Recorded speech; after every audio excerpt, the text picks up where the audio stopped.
So my car thought rant for today is about some ideas that I was thinking about earlier as I was listening to a fantastic podcast, which I'm going to link in the show notes, on why it's so hard for us to admit that we're wrong. And it got me thinking about the psychology of the conductor. And I think we all know this stereotype, which is that in a rehearsal, especially for those of you who are my age-ish in that generation, we can think back to the idea that it was very difficult to challenge a conductor on musical ideas, on concepts that are happening in rehearsal, and definitely difficult to tell the conductor that they were wrong. If you remember back to the episode with Bob Chilcott, he was telling a story, I believe it was Simon Rattle, or John Eliot Gardner, one of those famous British people, being challenged in a rehearsal and how awesome and revolutionary it was for the singers in that rehearsal to have him say, I was wrong. I screwed that up. I missed that rhythm, whatever it is. And so I was going to reflect on that because I think that this is very hard for us as conductors and possibly harder for us than other professions. And so here's my theory. Everything that we do as conductors is visible. In other words, unlike many other professions, whereas if you sit in a cubicle, or even if you are a teacher of another subject where the final product of your students comes out on a test that only you see the results for, and you post it into the gradebook, and the parents see their students' results, but they don't see your whole class's progress in the same way. Our product, whether we are a school teaching conductor or community or church, our product, our end result, everything in the process from start to finish is in the full public display, in full view of multiple people.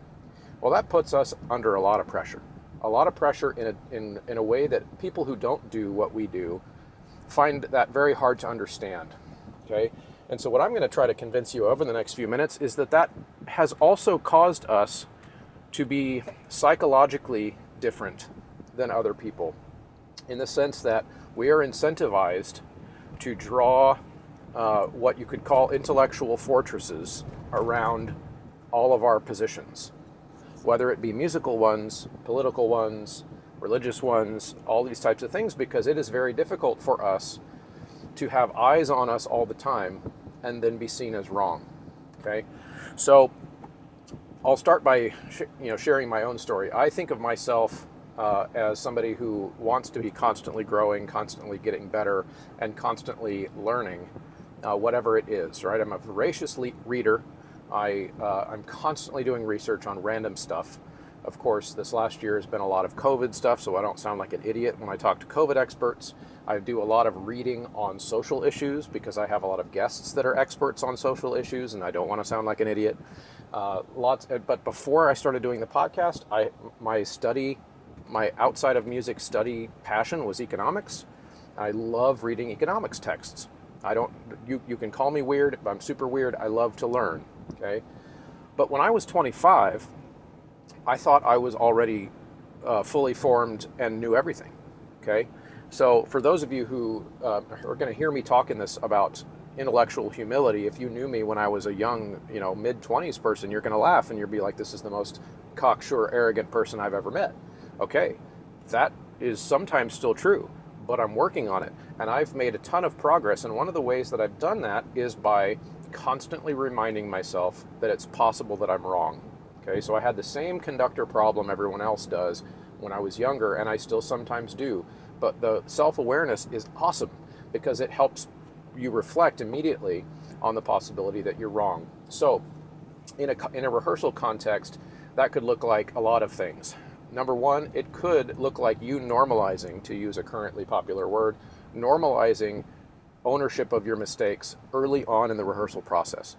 In other words, you get to a point, and some of you guys might remember the Harry Wong book, on the first day of school, and how important it is to establish a routine at the beginning of the year. So what if at the beginning of the year, even the tiny little mistakes that the kids don't even notice because they're scared shitless and they don't know what's going on anyway, and you start right away pointing out that you just made a mistake on a rhythm, or you just sang a wrong note when you were singing something to them, or or singing something as in a demonstration and stopping yourself and saying something like, "Oh man, heck of jaw tension going on. Let me try that again. I don't want to show you guys the wrong technique," or whatever it is that you're trying to teach them, so that over the course of the school year, when the stakes are higher and that performance is coming up and you make that big mistake in a rehearsal because you're stressed and you missed an entrance or you forgot to cue the tenors or whatever it is that happens in the rehearsal, the moment where you have to encounter your own error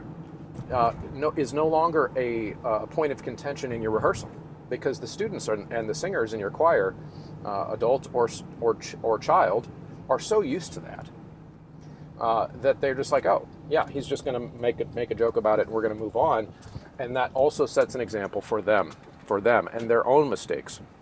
And you've heard me talk a lot about in the last few months how important it is to create a culture in your classroom where mistakes are not the end of the world and a mistake does not define you. Okay, so putting these two ideas together is, I think we all know these things are true, right? We know that it's true that we shouldn't beat ourselves up for mistakes. We know that it's true that we shouldn't have to posture ourselves in front of people to make sure that we look like we're right. But we also know that it's true that it's really hard to not do that, right? It's really difficult. And so my contention, I guess, in this little rant is that as conductors, we might be more susceptible to this problem than others. And of course, I'm speaking in broad brushes right now, and you can think if the shoe does not fit me, then you don't wear it, right? But I feel like I observe this behavior a lot amongst conductors, and my theory is that it has to do with the nature of our job. The eyes are on us all the time, right? So how does that translate into other things in our world? I feel like I saw this big time during COVID.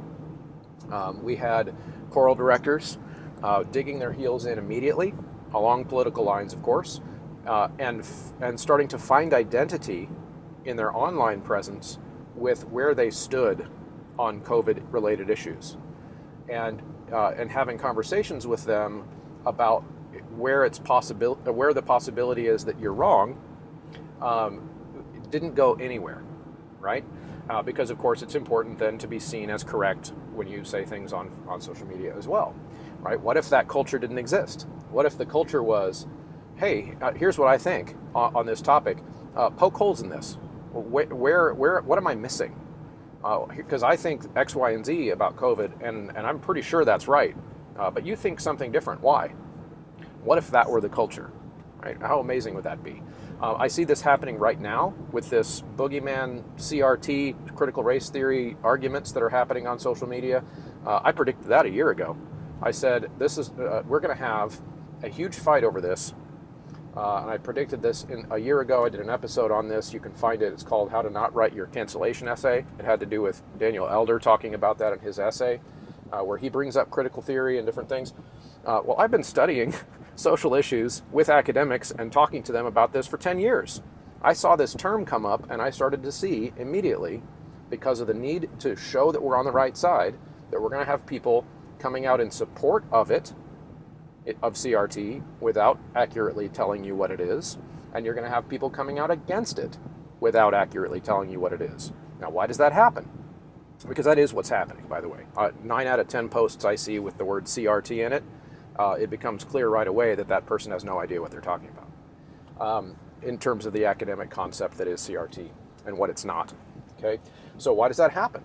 Well, we need to show which team we're on, and we also need to show that we're competent. We need to show that we're smart and that we know the right answer. And so what I wish that we would do, and again, this is big picture with this idea that we might be really bad at this as conductors.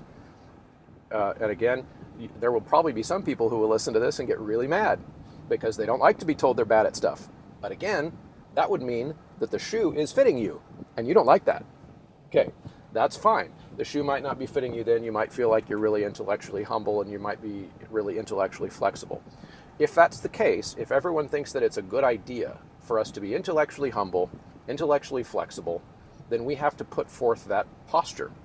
Are we attacking people online, or are we asking questions? If we're asking questions, then we are at least opening ourselves up for some type of feedback that is not going to start a fight. Okay, so back, I'm going to finish this. I'm almost home, so I'm going to finish this with back in the rehearsal.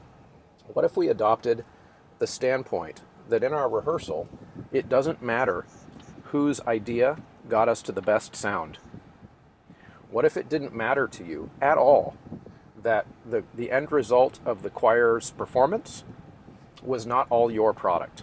In other words, you had students, you had adults in your church choir, you had the professionals in your professional choir, community choir, raising their hands, offering feedback, telling you the things that you're missing, showing you the things that you are struggling with as a conductor, and or recognizing that you as the conductor just can't do it all. It is a group project.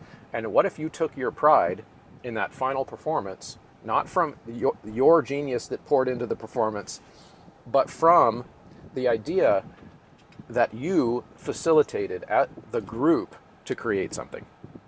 What if that's where all of your identity came from? How freeing that could possibly be for us, and so that we get rid of this idea that the pressure is all on us all of the time. It doesn't have to be. I tell my students this all the time. When we go on stage, I am not the performer. This is all on you. By that point, I've done what I can do. I've given you the information that I can give you. It's your time to shine. Well, what if that process, and this is something I continue to work towards every school year, and I'm thinking about this for next year, how do I start that process sooner? How do I get myself out of the way sooner so that the students, the adults, can collaborate in the best ways possible? So give that some thought, chew that over, think about your own approach to intellectual flexibility, curiosity. And I'm going to leave you with this challenge. Think about 5 things that you are super confident that you know you are correct. Okay? And start to imagine what it would look like to be proven wrong on any of those things. What would it take to prove you wrong? And I don't care if it's political ideas, musical ideas, just find 5 things that you really believe in, like they are central to your ethos as a conductor, person in the world, whatever it is, and start to pick it apart. Where could I be proven wrong? What is possible that I might be missing here? Because what you're going to hear in this podcast, if you choose to follow the link in the show notes to the one I just listened to, you're going to hear a very smart guy on Intelligence Squared podcast talking about the idea that how we interact with the things we don't know is way more important than anything that we know. Because our human capacity to understand the world is so limited compared to what's actually out there. So give that a try. See if some of that intellectual flexibility feels good as you try it on, and let me know what you come up with. Thanks, guys.